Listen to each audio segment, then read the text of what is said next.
Welcome, and thank you very much for having me here.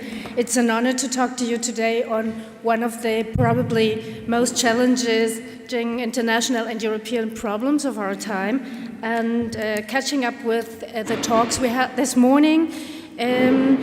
I would say that the recent influx of refugees to the European Union presents actually to the EU and its member states a huge challenge, if not a litmus test for measuring the EU's capacity to develop a common answer. The EU, as you said, Sabine, has responded to the challenge with a series of legislative and operational initiatives. And in order to assess these instruments very broadly, we need to provide, I think, first of all, clear benchmarks. A compass. And this compass that might show us the way should be those values and those norms which the EU and its member states have explicitly given themselves in the treaties. And these are human dignity, right at the top of the treaties, human rights, and the principles of solidarity and shared responsibility among the member states. It's solidarity and shared responsibility, and not, as it reads in the Bratislava consensus, the principles of solidarity and responsibility, but of shared responsibility. And yes, this is a normative agenda, and it is based on the norms and values that have been developed commonly, that have been written down commonly, and signed by each and every one of the member states of the European Union. So if you asked this morning if this is a very normative perspective we're taking here, I would say that mine is certainly a normative perspective based on the treaties and on human rights standards.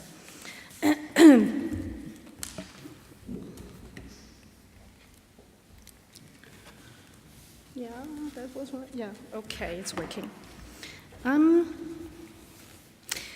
The compass then that shows us the way is the respect of the Geneva Convention on Refugees, the European Convention on Human Rights, the European treaties, and the common European asylum system based on all these standards. The EU's policies with regard to the refugee crisis may be divided, and I'm oversimplifying maybe with regard to the Commission, not going into very much of a detail, but dividing the policies into mainly three, what we could call concentric circles, from the outside to the inside. That I can only address very briefly. On the outside, firstly, it is the cooperation with the countries of origin and transit. And then followed by moving further to the inside on the transit routes of refugees and migrants. Secondly, the fight against irregular migration and trafficking. And in an inner circle then, of course, the much debated solidarity among the member states. Most of all, the distribution of refugees across member states, the Dublin system, and all the rights of refugees and asylum seekers they have once they arrive in a member state, according to the common European asylum system. I have chosen to give you an example for each one of these concentric circles and ask how these examples then match our aforementioned standards in order to arrive at three theses and recommend some actions for the future.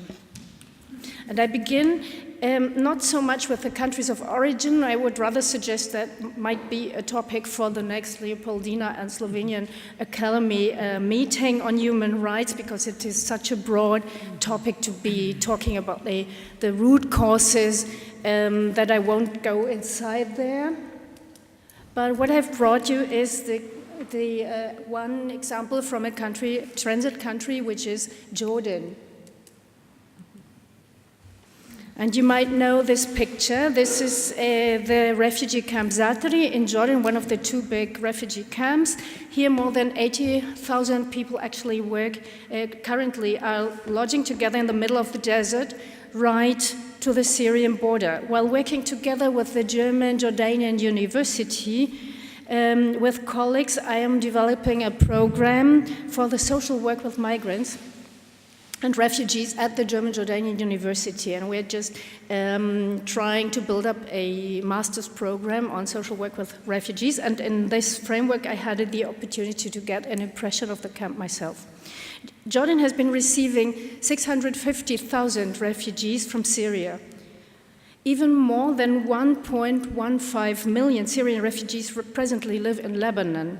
And in addition to that figure, several hundreds of thousands of refugees have not been registered at all. Several thousands of people from Iraq are looking for shelter, and 500,000 people from Palestine are lodging in various camps that have been overcrowded for years. Lebanon's indigenous population amounts to 4 million people. That is, Jordan's share of refugees is more than 30%.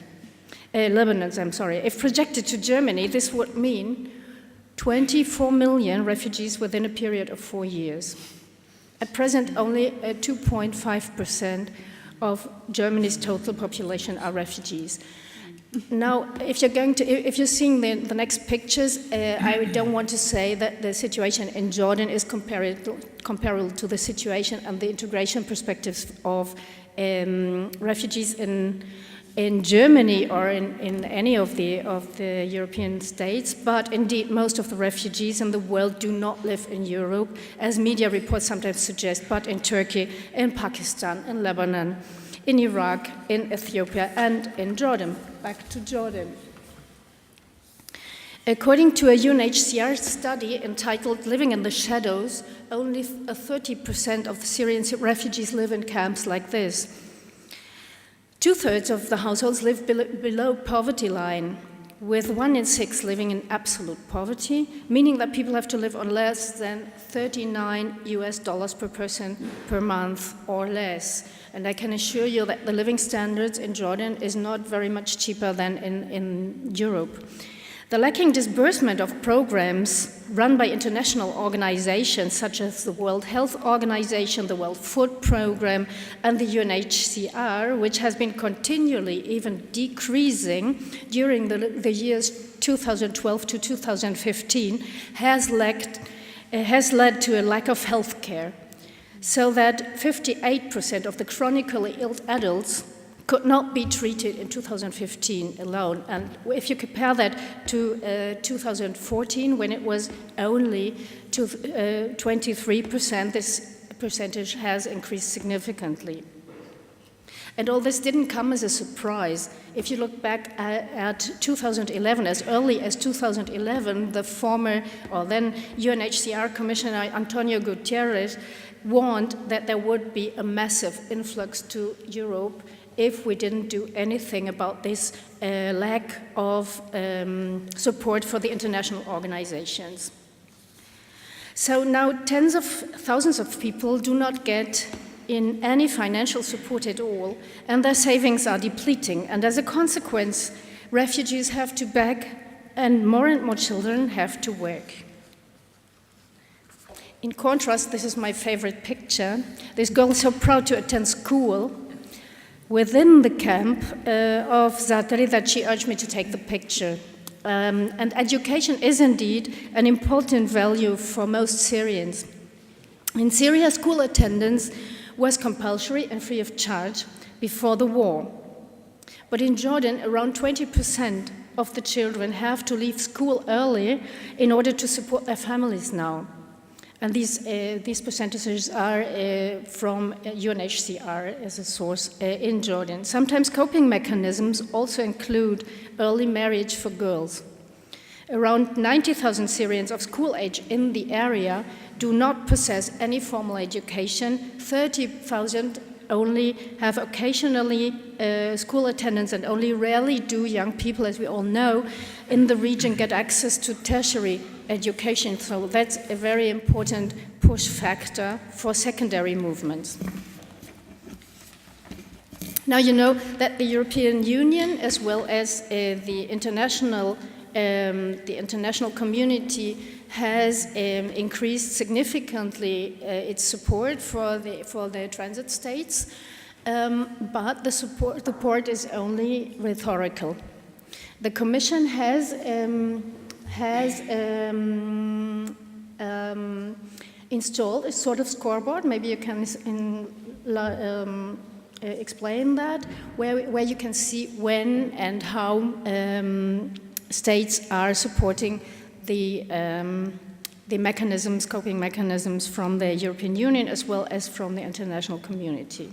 So my interim conclusions read, for the first concentric circle, the so-called refugee crisis, that's why I put that in quotation marks, is in reality a crisis of solidarity with Syria as a country of origin and its neighboring states.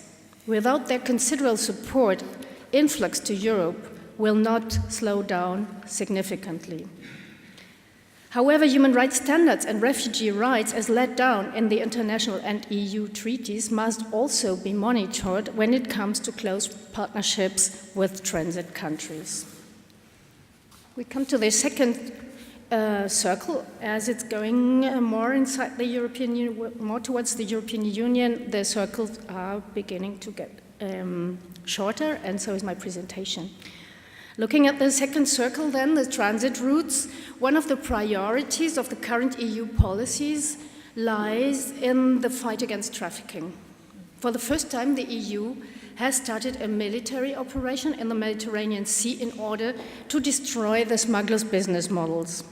In a first phase from May to October last year, naval patrols, satellites and drones were employed in order to observe and assess smuggling and trafficking networks and the routes smugglers take. For the second phase in place since the beginning of October last year, smugglers' vessels can be boarded, they can be searched and seized outside Libyan territory.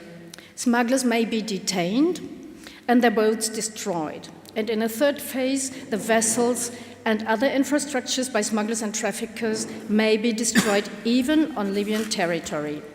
And for that, the High Representative for the Common Foreign and Security Policy, Mrs. Mogherini, had asked the UN Security Council for a mandate on the basis of Chapter 7 of the UN Charter, Article 39, because according to her interpretation, the situation was not only a humanitarian crisis, but also a security crisis, constituting even a threat to international peace and security. So in this case, the EU can encroach upon Libya's sovereignty mandated by the Security Council. This mandate was actually conferred by Resolution 2240 on the 9th of October 2015. And according to this mandate, the so-called Operation Sophia, which is actually named after a baby born on a German ship, Schleswig-Holstein, last year, is allowed to inspect vessels on the high sea, to stop them and, if necessary, redirect them. This operation, I think, raises serious questions regarding international law, of course. Do refugees really pose a threat to international peace and security? It raises questions about the safety of the refugees. How can they be effectively protected? What happens when they are disembarked in another country? Who is following that procedure? What does that mean for their right to non-refoulement? It also raises serious questions regarding the control of new actors involved in these operations and their power structures. Who controls defense actors and how? Which role do agencies such as Frontex play in the near future? And what does all that mean for transparency and accountability in the EU policies? And last not least, we have seen several pictures like these. These images shows Frontex data, which reports the number of illegal border crossings, and sometimes does so several times for the same person. Nevertheless, it becomes clear that the former Western African route shut down by Frontex and followed by a whole new route from Libya via the central Mediterranean route was then replaced by the Eastern Mediterranean route via the Aegean Sea and followed by the Balkan route. And after the Balkan route is practically closed, you see that smugglers are going back again to the central Mediterranean route and taking dangerous and even more costly routes. So my interim conclusions regarding the second concentric circle are: the so-called refugee crisis is also a crisis of solidarity with the refugees themselves. As long as they do not find legal and safe options for international protection, and there are several ways which have also been debated by the Commission and also by the Fundamental Rights Agency in Vienna extensively. But as long as refugees will not find legal and safe options, controlled options to come to the EU, they will depend on illegal routes. Smugglers' activities then cannot be fought by military means alone. Refugee safety and their rights, particularly the right to non-refoulement, must be guaranteed and more closely monitored. And then I come to the next and last concentric circle. There is solidarity among the member states, and this is certainly a very short remark. The EU from within. The main topic, as you all know, right now on the agenda is still the distribution of refugees among the member states, but also the rights of refugees once they get into the EU, which are laid down in the common European asylum system. As we all know, distribution among the member states differs greatly. Germany at this time being at the top of the list of the receiving countries, but for a long time hasn't been. The latest proposal of the European Commission was to distribute refugees according to a fixed key, which takes into account the population size, the GDP, the average number of persons already settled in the last years, as well as the unemployment rate. And this distribution key, which has been suggested by the Commission, is not being used in order to distribute all the refugees, but only those 160,000 of those who have arrived already in Greece and Italy, from where they should be redistributed or relocated through the hotspots. And moreover, the Commission proposed using this key in order to resettle refugees from camps, like the one we have seen in Zatari, where the UNHCR would then spot the most vulnerable persons and resettle all in all 22,000 to European countries over 2 years. As we all know, this key has not worked so far, but I have heard in the lunch break that it is going to be speeded up. Up to now, we have really very small, even ridiculous numbers suggested for relocation and resettlement, and some of the European countries are not even willing to take these tiny numbers. So my conclusions for this last circle read: a coalition of the willing, then, seems to be the best enforceable proposal up to now for the moment. Not only does it avoid putting too much pressure on those countries which are not willing to join right now, but provided that it creates sufficiently strong financial incentives, gradually more member states might join in. The so-called refugee crisis, then, is a crisis of solidarity among the EU member states.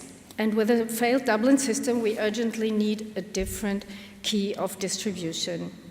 Nevertheless, as long as refugees find on arrival very differing reception conditions, acceptance and integration conditions, they might not be willing to stay in countries with very low standards.